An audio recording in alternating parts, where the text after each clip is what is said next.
Hello बच्चों, welcome to our channel PCM mystery. ठीक है, तो कल हमने काइनेमेटिक्स के बारे में पढ़ा था। हमने बोला था काइनेमेटिक्स और डायनामिक्स दो तरीके के हम मैकेनिक्स में पढ़ने वाले हैं। First of all kinematics, second of all dynamics. ठीक है, तो काइनेमेटिक्स में हमने पहले velocity, instantaneous velocity, speed, instantaneous speed, displacement, distance, इन सब पे चर्चाएं हो चुकी हैं और होप है कि आपने जो भी कल पढ़ाया वो सब रिवीजन कर लिया होगा। ठीक है आपको याद हो तो मैं पलटी मारने वाले सारे क्वेश्चंस करा चुका था। X as a function of time t दे रखा हो तो वहाँ से वेलोसिटी या फिर एवरेज वेलोसिटी या फिर इंस्टेंटेनियस वेलोसिटी निकालने हम सिखा चुके थे। ठीक है, उसके बाद आपको बताया जाए कि v as a function of time t दे रखा था, उससे x as a function of time t, distance, displacement पूरा कैलकुलेट करना आपको समझा दिया था। ठीक है, इसके बाद आप नए कंसेप्ट की तरफ चलते हैं, that is equation of trajectory. अगला कंसेप्ट क्या है? Equation of trajectory. तो यहाँ पर हेडिंग डालिए, उसे बोलते हैं हम इक्वेशन ऑफ ट्रेजेक्टरी। ठीक है, इक्वेशन ऑफ ट्रेजेक्टरी। ट्रेजेक्टरी का मतलब एक सिंपल सा समझो, जिस पाथ पे हम ट्रेवल कर रहे हैं, जिस पाथ पे कोई पार्टिकल ट्रेवल कर रहा है, क्या बोला मैंने, जिस पाथ पे हम ट्रेवल कर रहे हैं या जिस पाथ पे कोई पार्टिकल ट्रेवल कर रहा है उसे क्या बोलते हैं?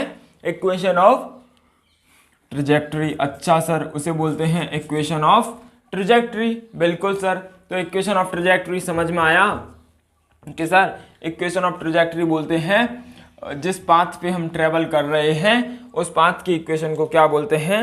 इक्वेशन ऑफ ट्रेजेक्टरी बोलते हैं। ठीक है, यहाँ तक समझ में आ गया।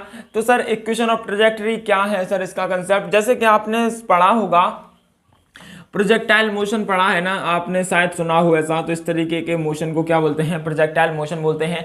हम इस पाथ पे ट्रेवल हुए ना, इस पाथ पे ट्रेवल किया ना हमने, तो इस पाथ पे जब ट्रेवल किया तो इस पाथ की इक्वेशन को क्या बोलेंगे? Equation of trajectory. आपको याद रहेगा ये पैराबोला है और आपको याद भी होगा पैराबोला की जब हम इसको सॉल्व करते हैं तो अपने पास आंसर आता है y equals to x tan theta minus gx square upon 2u square cos square theta. ठीक है, तो वो पैराबोला की इक्वेशन आ जाती है। मतलब सर इक्वेशन ऑफ ट्रेजेक्टरी का सिंपल सा मतलब है जिस पाथ पे हम मूवमेंट कर रहे हैं, अगर उस पाथ की इक्वेशन दे दी जाए या फिर किसी के भी पोजीशन दे दी जाए तो हम उसे बोलेंगे सर वो उस पाथ की इक्वेशन ऑफ ट्रेजेक्टरी हो जाएगी। जैसे कि आप एक बात समझो, कोई पार्टिकल है एक्स में मूवमेंट कर रहा है और वाई में मूवमेंट कर रहा है। कोई भी पार्टिकल है एक्स में भी मूवमेंट कर रहा है और वाई में भी मूवमेंट कर रहा है। आपको एक सिंपल सी बात बताओ, कोई पार्टिकल एक्स में मूवमेंट कर रहा है, कोई पार्टिकल वाई में मूवमेंट कर रहा है। अगर एक्स एज अ फंक्शन कोई सा भी दे रखा है, किसी का भी फंक्शन, और सेम वाई भी उसी का फंक्शन दे रखा है, कोई भी मान लो टी का फंक्शन दे रखा है। किसका फंक्शन दे रखा है? X as a function of time t, y as a function of g, y as a function of g and t. ठीक है, जी ऑफ टी। ठीक है, बिल्कुल समझ में आ गया। यहाँ तक x equals to f t, y equals to g t, यहाँ तक किसी को कोई एतराज नहीं होगा। मान लो कि सर उसका x कोऑर्डिनेट और y कोऑर्डिनेट दे रखा है, मान लीजिए यहाँ पर ये x, y हमें दे रखा है, किसी को कोई दिक्कत नहीं है? नहीं है। तो यहाँ पे सर x एफ टी के हैं, y एफ टी का फंक्शन है। तो याद रखना, जब भी इक्वेशन ऑफ ट्रेजेक्टरी लिखेंगे तो इक्वेशन ऑफ ट्रेजेक्टरी में y और x के अलावा कोई और वेरिएबल नहीं आना चाहिए। इक्वेशन ऑफ ट्रेजेक्टरी में y और x के अलावा कोई और वेरिएबल नहीं आना चाहिए। इसका मतलब है सर ये तो फंक्शन ऑफ टाइम t लिख रखा है, ये भी फंक्शन ऑफ टाइम t लिख रखा है, तो हमें t की वैल्यू इसमें से हटा के इसमें पुट करनी होगी। मतलब t की वैल्यू एज अ x लिख के यहाँ पर एलिमिनेट करनी होगी, तो ही हम क्वेश्चन को सॉल्व कर पाएंगे। अच्छा, इसका मतलब है सर x और y के बीच के रिलेशन को भी इक्वेशन ऑफ ट्रेजेक्टरी बोल सकते हैं क्या? हाँ, x और y के बीच के रिलेशन को भी हम बोलेंगे इक्वेशन ऑफ ट्रेजेक्टरी। ठीक है, यहां तक समझ में आ गया कि equation of trajectory how works. बिल्कुल, एक्स एंड वाई के बीच के रिलेशन को क्या बोलेंगे? इक्वेशन ऑफ ट्रेजेक्टरी बोलेंगे। याद रखना, ठीक है, किसी को कोई एतराज नहीं है इक्वेशन ऑफ ट्रेजेक्टरी के बारे में। अब एक बात बताओ, equation of trajectory as a function of y as a, मान लो कोई सा भी यहाँ पर एक क्वेश्चन दे रखा है, जैसे कि मान लो x equals to a cos theta दे दिया और y equals to a sine theta दे दिया। तो कोई वो लेके सर इसकी इक्वेशन ऑफ ट्रेजेक्टरी बताओ, तो सर कैसे लिखेंगे? तो आसान है इसकी इक्वेशन ऑफ ट्रेजेक्टरी लिखना। सर x को इधर लाओ, एक्स बाई ए हो जाएगा इक्वल्स टू कॉस थीटा हो जाएगा। सर इसका स्क्वायर कर दो दोनों साइड, cos square theta equals to x square upon a square हो जाएगा। इधर y अपॉन ए हो जाएगा इक्वल्स टू साइन थीटा हो जाएगा। सर स्क्वायर करेंगे तो sine square theta equals to sir y square upon a square हो जाएगा। याद रखना, sine theta cos theta sec theta tan theta या कोसेक थीटा कॉट थीटा के केसेस में हमें पूरे टर्म को इस तरफ थीटा वाले को, बाकी को सब इस तरफ करना पड़ेगा। ठीक है, थीटा वाला टर्म इस तरफ, बाकी का पूरा इस तरफ। क्यों करना पड़ेगा वो आप समझ जाओगे, क्योंकि अगर यहां से आप हटाने की कोशिश करोगे तो आप हटा नहीं पाओगे, बहुत टिपिकल हो जाएगा। अब एक बात बताओ, cos square theta plus sine square theta को जोड़ दें तो आंसर क्या आ जाएगा, 1 आ जाएगा। ठीक है, और इधर साइड भी जोड़ना पड़ेगा, क्योंकि इक्वल के उधर साइड जोड़ा है तो इक्वल के इधर साइड भी जोड़ना पड़ेगा। तो इधर साइड जोड़ने के बाद आंसर आएगा x square upon a square plus y square upon a square. किसी को कोई दिक्कत नहीं है ना, ये इक्वेशन ऑफ क्या आ गई, ट्रेजेक्ट्री आ गई। इसका मतलब है sir x equals to a cos theta, y equals to a sine theta. अगर यहाँ पर ए टेन थीटा और सेक थीटा होता तो भी स्क्वायर करते, तो सेक स्क्वायर थीटा इस बार माइनस टेन स्क्वायर थीटा करते। यहाँ पर क्या है, cos square theta plus sine square theta, क्योंकि आपको याद है कि sec square theta minus tan square theta 1 होता है। तो इसका मतलब है सर जहां cos theta sine theta tan theta sec theta cosec theta cot theta बनेगा, वहां पर थीटा वाला टर्म एक तरफ, बाकी का टर्म एक तरफ, फिर सर स्क्वायर करके ऐड या सब्ट्रैक्ट करके हम क्वेश्चन को सॉल्व कर सकते हैं। आसान है। तो मैं आपको एक और इसी में क्वेश्चन बताऊं, ये आप नोट कर लीजिए कि एक्स और वाई के बीच के रिलेशन को इक्वेशन ऑफ ट्रेजेक्टरी बोलते हैं। ठीक है, अगला क्वेश्चन वाला बोल रहा है sir x equals to 3t दे रखा है और y इक्वल्स टू 4t दे रखा है। ठीक है, x इक्वल्स टू क्या दे रखा है 3t और y इक्वल्स टू क्या दे रखा है 4t। ये पोजीशन वेक्टर्स होते हैं x और y क्या होते हैं, पोजीशन वेक्टर होते हैं x एंड y एक्सिस। ठीक है, यहाँ पर फंक्शन में t के दे रखे हैं, तो x equals to 3t y equals to 4t। हमें पता है कि सर यहाँ पर cos theta sine theta sec theta cot theta cosec theta cot theta नहीं है, बिल्कुल। तो हमें यहाँ पे पता है t है, तो मैंने अभी बोला था इसमें से t को एलिमिनेट x में करेंगे और फिर वो वहां पे रख देंगे। तो पहले में t को वैल्यू 3 को इधर लाएंगे तो t की वैल्यू आ जाएगी x अपॉन 3, कोई दिक्कत नहीं है। तो यहाँ पर पुट कर देंगे तो y equals to 4 into x upon 3 हो जाएगा, दैट इज 4 अपॉन 3x। तो y इक्वल्स टू क्या हो गया 4 अपॉन 3x। अब ये रिलेशन है y और x में हो गया, तो हम बोलेंगे तो ये क्या हो जाएगी, इक्वेशन ऑफ ट्रेजेक्टरी हो जाएगी। आपके लिए एक और क्वेश्चन दे दिया जाता है, x इक्वल्स टू 4t दे रखा है और y equals to 2t square दे रखा है। अब बताइए अगर रिलेशन बनाना होगा तो यहाँ पर एक बात बताओ, that is t equals to x upon 4 होगा या नहीं हो जाएगा, हो जाएगा। अब इसको यहाँ पर पुट कर देंगे y equals to 2 into x upon 4 का होल स्क्वायर, तो आपको समझ में आ जाएगा। यहाँ पर आंसर आ जाएगा y equals to x square upon 16 के 8 बार कट जाएगा क्योंकि 2 भी है उसमें। ठीक है, तो समझ में आ गया होगा मेरे अकॉर्डिंग कि सर इक्वेशन ऑफ ट्रेजेक्टरी अगर निकालना हो तो उसका तरीका क्या है। Sir x upon a equals to cos theta, मतलब कॉस थीटा साइन थीटा के टर्म में है तो सर स्क्वायर करके ऐड कर लो, और अगर t के फंक्शन में है तो सर एक साइड में से t की वैल्यू निकाल के दूसरे वाले में पुट कर दो, अपने पास आंसर आ जाता है। ठीक है, ये भी आप नोट कीजिए। आगे बढ़ते हैं,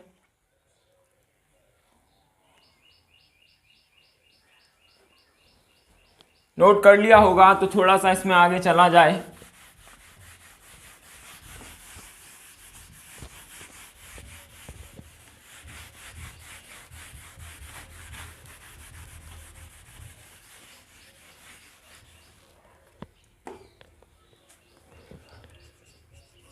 एक और एग्जांपल है vx इक्वल्स टू 4t दे रखा है and vy equals to 3t minus 4t square दे रखा है। ठीक है, 3 माइनस 4t दे रखा है,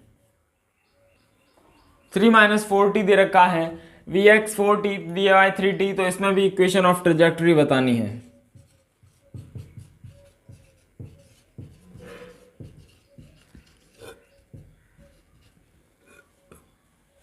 मैं एक्सपेक्ट करता हूं आप ये क्वेश्चन कर लेंगे, नोट कीजिए और सॉल्व कीजिए एक बार।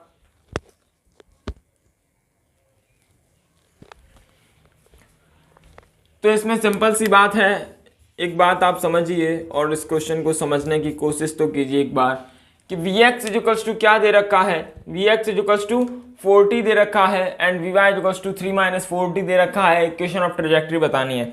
सर इक्वेशन ऑफ ट्रेजेक्टरी में तो सर हमें, और इसमें एक और बात लिख लीजिए, एट t इक्वल्स टू 0 पे पार्टिकल 0,0 पर था। ठीक है, कोई दिक्कत नहीं है ना। सर हमें पोजीशन वेक्टर का पता होना जरूरी है एक्स और वाई के लिए, क्योंकि यहाँ पर तो एक्स और वाई दे ही नहीं रखा है, वी एक्स वी वाई दे रखा है। आपको पता है कि अगर वी एक्स से एक्स पे पहुंचना है तो integration v x d t, कल वाला बताया था d x equals to v x d t, कल वाला फॉर्मूला याद होगा कि integration d x equals to integration v x into d t. किसी को कोई दिक्कत नहीं है, जीरो पे पार्टिकल जीरो पे था, इधर एक्स पे टी पे हो जाएगा, ठीक है। ऐसे ही वाई के केसेस में चलेंगे तो डी वाई पे इंटीग्रेशन जीरो टू वाई और इधर हो जाएगा जीरो टू टी और v y into d t. कोई एतराज नहीं है तो यहाँ पे आपको समझ में आएगा सर इधर x हो जाएगा, इधर वी एक्स का इंटीग्रेशन 4t² 2 हो जाएगा, 4t² का सर जीरो से लेके t तक इंटीग्रेशन कर देंगे तो सर x इक्वल्स टू आया 2t² हो जाएगा, 2t², लिमिट पुट करेंगे तो ये 2 से 2 बार कट गया 2 और लिमिट पुट करेंगे तो t² 0 में 0, तो x में कितना आ गया पोजीशन वेक्टर 2t²। जब y में कैलकुलेट किया that is y is equals to v y का वैल्यू है 3 - 4t, तो यहाँ पर लिख लेंगे 3 - 4t, ठीक है। तो आप बता दीजिए 3 का इंटीग्रेशन 3t हो जाएगा -4t² 2, क्योंकि t⁻n+1/n+1, कोई दिक्कत नहीं है यहाँ तक आंसर 0 से लेके t तक हो जाएगा। तो y equals to t put करेंगे तो 3t - 2t² हो जाएगा और 0 पुट करेंगे तो आंसर 0 आ जाएगा, ठीक है। अब यहाँ से t की वैल्यू मान लो निकाल लो, t² इक्वल्स टू x/2 आ जाएगा और ये उठा के यहाँ पर रख देनी चाहिए। तो y इक्वल्स टू 3 √x/2 -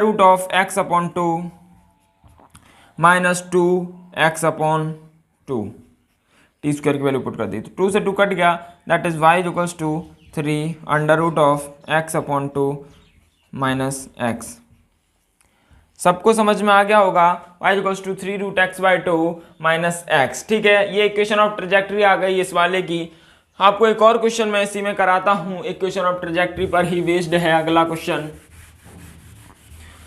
आप उम्मीद है कि ये वाला कर लिया तो अगला वाला भी कर लेंगे। अगला वाला क्वेश्चन समझिए किस तरीके से दे रखा है। अगला वाला एग्जाम्पल यहाँ पर लिखिए, y equals to v x equals to 4 दे रखा है, v y equals to 3 - 10t दे रखा है, ठीक है। हाँ, यहाँ पर भी t इक्वल्स टू 0 पे पार्टिकल 0,0 पे था, फाइंड इक्वेशन ऑफ ट्रेजेक्टरी।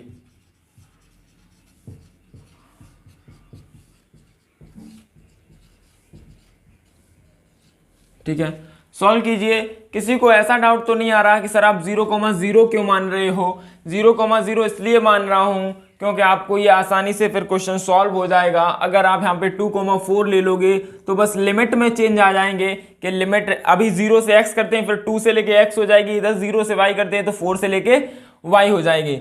बस इस 0 की वजह से लिमिट थोड़ी अपनी आसान हो जाती है, आप वैल्यू कुछ भी ले सकते हो, किसी को ऐसा डाउट आना नहीं चाहिए, ठीक है। तो सबसे पहले सर इसका करेंगे तो x पहले केसेस में तो sir dx equals to v x into d t हो जाएगा और इंटीग्रेशन लगाएंगे 0 से लेके t तक, और इधर 0 पे कहाँ पे था 0 पे, बस यहीं पे फर्क आएगा। अगर कोई 0 की जगह दूसरा हो तो वो यहाँ पर दूसरा आ जाएगा, यहाँ पर 0 है तो 0 लिख लिया। सेम सर y के केसेस में आएगा, dy का मान हो जाएगा 0 से लेके y तक is equals to integration v y d t 0 से लेके t तक। ऐतराज ना हो तो हम यहाँ पर इंटीग्रेशन करके x equals to v x कितना है 4, तो सर इसका 4t आ जाएगा। ये पोजीशन वेक्टर कितना आ गया 4t। यहाँ पर y को कैलकुलेट किया तो सर y इक्वल्स टू, क्योंकि dy का 1 है आगे, यहाँ पर भी 1 है तो dy का 1 dy का y हो जाएगा y - 0 y आ जाएगा, लिमिट पुट करेंगे, ठीक है। by कितना दे रखा है 3 - 10t, तो 3 - 10t का कोई बोलेगा 3 - 10t² 2। ऐतराज ना हो तो लिमिट 0 से लेके t तक लगा दो, यहाँ पर y equals to 3t - 5t² बनता हुआ नजर आ चुका है। यहाँ से t की वैल्यू आ जाएगी x/4 और ये वाली t की वैल्यू यहाँ पर उठा के पुट कर देंगे, y equals to 3x/4 - 5 into t² की जगह x² 16। किसी को कोई दिक्कत नहीं है कि 3/4x - 5x² 16 का केस इस तरीके से बन गया है। अगर आपको यहाँ तक समझ में आया तो ये इक्वेशन ऑफ ट्रेजेक्टरी हो चुकी है। ये क्या हो गई है, इक्वेशन ऑफ ट्रेजेक्टरी हो चुकी है। इसके बाद आप नोट कीजिए, मैं आपको एक बात बताऊं, इधर साइड आपको बता देता हूं। आपने सुना होगा कि प्रोजेक्टाइल मोशन का कुछ थोड़ा सा केस समझ में आना चाहिए। सर आपको प्रोजेक्टाइल मोशन के बारे में समझ लीजिए। सब प्रोजेक्टाइल मोशन इस तरीके से होता है। इसकी इक्वेशन की बात करें, y equals to x tan theta minus g x square upon 2u square cos square theta projectile motion की इक्वेशन है। ठीक है, यहां तक समझ में आ गया। X tan theta minus g x square 2u square cos square theta, सबको समझ में आ गया कि सर y इक्वल्स टू 3, पहला x के आगे कुछ लिखा है सर, x के आगे कुछ लिखा है, फिर एक्स स्क्वायर के आगे कुछ लिखा है, फिर एक्स स्क्वायर के आगे कुछ लिखा है। मतलब ये और ये इक्वेशन सेम है। इसका मतलब है ये वाली इक्वेशन किसकी है? प्रोजेक्टाइल मोशन की इक्वेशन है। आपको यहां से भी समझ में आना चाहिए। वेलोसिटी इन x जब हम कैलकुलेट करते हैं तो यहाँ पे एक्सेलरेशन नीचे की तरफ आता है, g आता है नीचे की तरफ आता है। इसका मतलब है कि x एक्सिस पे कोई सा भी एक्सेलरेशन नहीं आता, तो वेलोसिटी इन x हमेशा क्या रहती है? कांस्टेंट रहती है। क्या यहाँ पे वेलोसिटी इन x कांस्टेंट है? हाँ सर। और वेलोसिटी इन y अगर लिखेंगे, अगर वेलोसिटी इन y लिखेंगे तो u sin theta minus gt होती है, u sin theta minus gt। तो सबको समझ में आया, u sin थीटा की जगह 3 है, g की जगह 10 है और ये t है। इसका मतलब है कि by में वेलोसिटी ये वाली होगी और vx में वेलोसिटी ये वाली होगी। तो ये वाली इक्वेशन, ये वाली ट्रेजेक्टरी की इक्वेशन किसकी है? पैराबोला की है। ठीक है, अगर पैराबोला की है तो इसको साफ कर दूं क्या मैं थोड़ा? आपको एक सिंपल सी बात बतानी थी। ये पैराबोला की इक्वेशन है। तो इस स्टार्टिंग में सिंपल सी बात है, क्या था?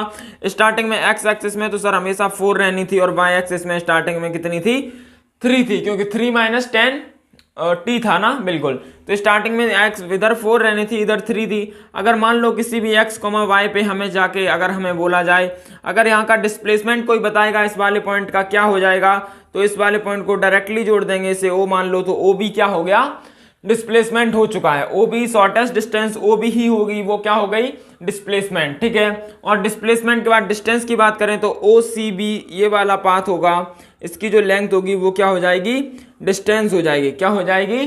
डिस्टेंस हो जाएगी। ठीक है, समझ में आ गया? बिल्कुल। तो सबसे पहले यहां पर लिख लीजिए डिस्प्लेसमेंट,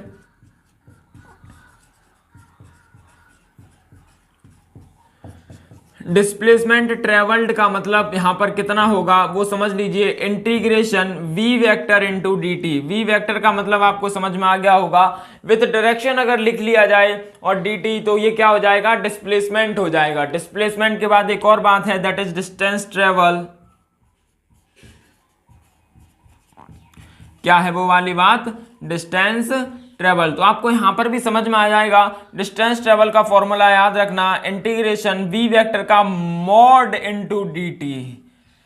क्या बोला है मैंने? वी वेक्टर का मॉड इनटू dt। आप सबको पता है कि सर डिस्प्लेसमेंट को पोजीशन वेक्टर की फॉर्म में लिख सकते हैं, तो r f minus r i vector is equals to integration v vector into dt। तो यहाँ पर ये सर लिख गया, पोजीशन चेंज को ही सर डिस्प्लेसमेंट बोलेंगे। यहाँ पर देखिए distance travelled is equals to mod of v vector into dt, क्योंकि मॉड ऑफ वी वेक्टर का मतलब है केवल और केवल मैग्नीट्यूड, और केवल और केवल मैग्नीट्यूड की बात की जाए तो केवल और केवल मैग्नीट्यूड कहाँ पे डिफाइंड होता है? स्पीड में। तो स्पीड इंटू टाइम डिस्टेंस आएगा, वेलोसिटी इंटू टाइम डिस्प्लेसमेंट आ जाएगा। ठीक है, ये भी नोट कर लीजिए। आपको मैं एक क्वेश्चन बता दूं यहीं पे, अच्छा सा कोई क्वेश्चन मान लीजिए, लिख लीजिए यहां पे। यहां पर क्वेश्चन दे रखा है, फाइंड डिस्टेंस ट्रेवल्ड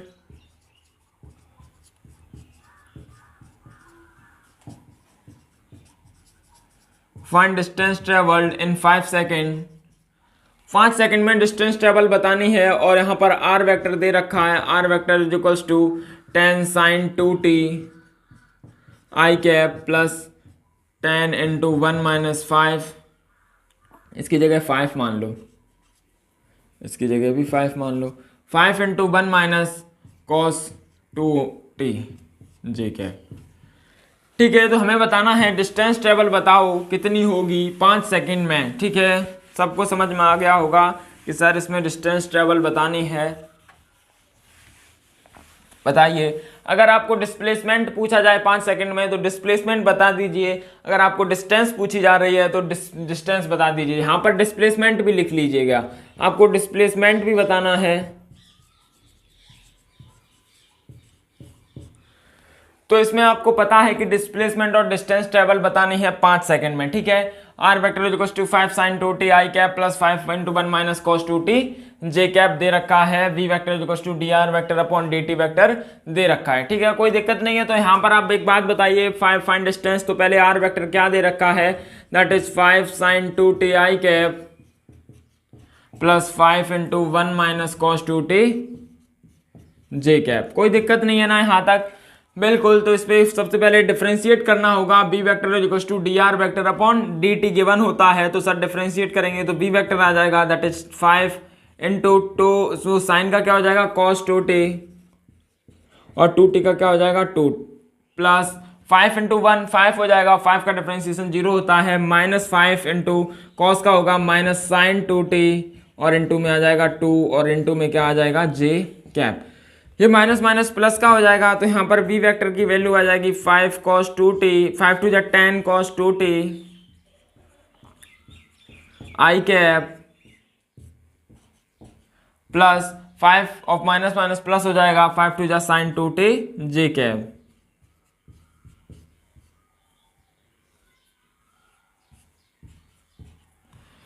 यहाँ तक कोई दिक्कत नहीं होगी। तो आपको पता है कि सर इसका मॉड ऑफ v निकालना है, तो मॉड ऑफ v के केसेस में हम क्या करेंगे, सर इसका स्क्वायर प्लस इसका स्क्वायर रूट में ले लो तो वही आंसर हो जाएगा। तो पहले का आंसर आएगा 100 cos स्क्वायर 2t, दूसरे का आंसर आएगा 100 साइन स्क्वायर 2t। सर 100 को अगर कॉमन ले लेंगे तो अंदर sir cos square 2t plus sine square 2t बचेगा और उसकी वैल्यू 1 हो जाएगी। तो सर रूट में 100 आएगा, रूट का 100 का मतलब 10 मीटर पर सेकेंड, ठीक है। तो यहाँ पे डिस्टेंस की बात की जाए तो डिस्टेंस सिंपल सी टी के फंक्शन में नहीं आई है, डिस्टेंस कांस्टेंट है। अगर स्पीड कांस्टेंट है, अगर स्पीड कांस्टेंट आई है तो आपको समझ में आता है कि सर स्पीड कांस्टेंट है तो distance is equal to speed into time, तो 10 इंटू 5, तो ये क्या आ जाएगा 50 मीटर पर सेकेंड। 50 मीटर अपने पास टोटल डिस्टेंस आ चुकी है। इसके बाद हमें डिस्प्लेसमेंट निकालना है, तो आप ये नोट कीजिए, मैं आपको डिस्प्लेसमेंट बता दूं। यहीं पर आपको पता है डिस्प्लेसमेंट में हमें v वेक्टर लिखना होता है। v वेक्टर के लिए आप यहाँ पे इंटीग्रेशन करना पड़ेगा, तो इंटीग्रेशन हो जाएगा 0 to t 0 to 5 second 10 cos 2t dt i cap plus 10 sin 2t 0 to 5 dt j cap. तो आई कैप और जे कैप की डायरेक्शन में हमें डिस्प्लेसमेंट बनते हुए नजर आ जाएगा। इसके बाद जस्ट आगे बढ़ते हैं, थोड़ा सा इनका इंटीग्रेशन करते हैं। तो यहाँ पर पहले केसेस में आपको इंटीग्रेशन बनते हुए नजर आएगा। एस वेक्टर बोल सकते हैं डिस्प्लेसमेंट वेक्टर को। 10 cos 2t का माइनस साइन 2t होगा, 10 नहीं cos 2t का plus sign 2t plus sign 2t और नीचे आएगा 2t का नीचे 2 से 10 कितनी बार कट जाएगा 5 टाइम्स कट जाएगा और ऊपर क्या हो जाएगा 0 से लेके 5 तक, ठीक है। और ये आई कैप में आया, प्लस में आएगा 0 से लेके 5 तक, 10 में 10 और साइन 2t का माइनस साइन 2t आ जाएगा, ये माइनस बाहर ले लिया, साइन 2t का माइनस cos 2t, तो यहाँ पर क्या हो जाएगा 5 cos 2t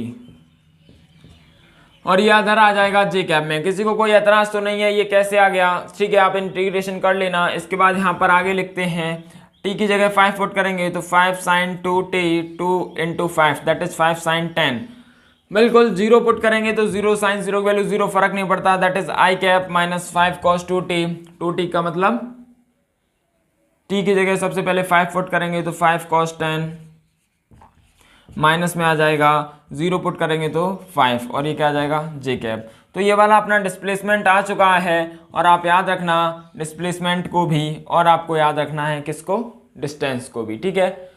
ये भी नोट कर लीजिए आप, ये भी आप नोट कर लीजिए। आगे वाला क्वेश्चन आपको मैं करवाने वाला हूं वो आप खुद करेंगे।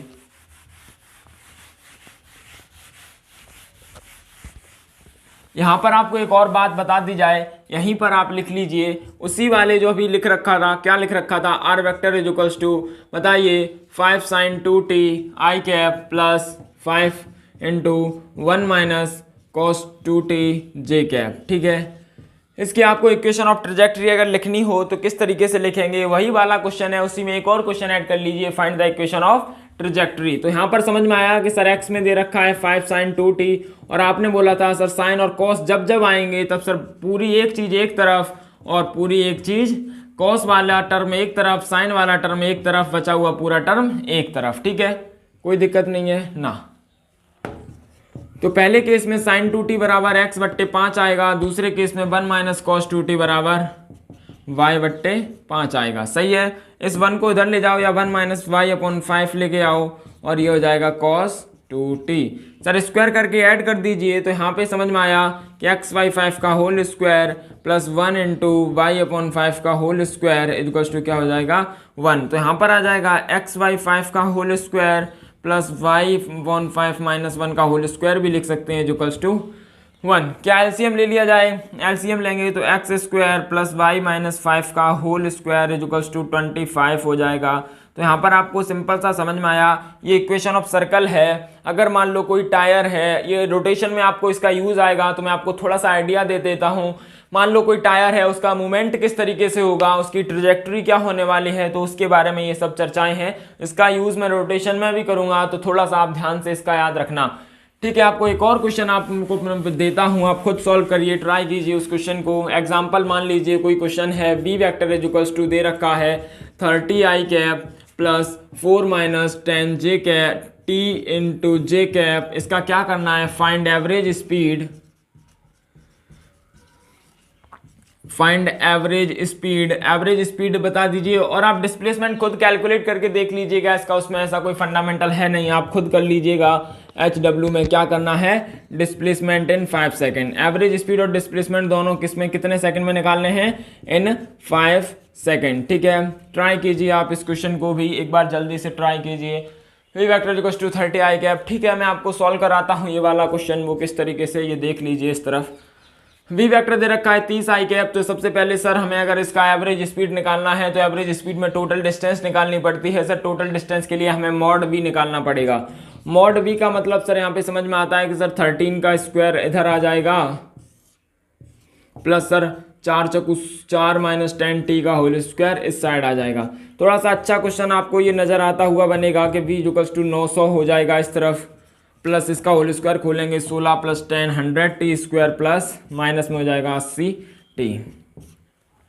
बिना ऐतराज के यहाँ पर mod v vector equals to लिखा जा सकता है 916 plus 100t square minus 18t। आपको पता है कि अगर डिस्टेंस लिखनी होगी तो आपको समझ में आएगा, डिस्टेंस का मतलब होता है sir integration mod of v dt। ठीक है sir, mod of v as a function of time t दे रखा है, तो किसी हर एक को एक बात समझ में आ गई होगी सर, अगर इसका इंटीग्रेशन करना है तो सबसे पहले इसका परफेक्ट स्क्वायर बनाना होगा। परफेक्ट स्क्वायर बनाने के बाद आपको इंटीग्रेशन के जो बड़े बड़े वाले फॉर्मूले हैं, under root a square minus x square या under root x square minus a square या under root x square plus a square, वो वाला फॉर्मूला यूज करके आपको 0 से लेके 5 तक इंटीग्रेशन करके अपनी डिस्टेंस निकाल लेंगे।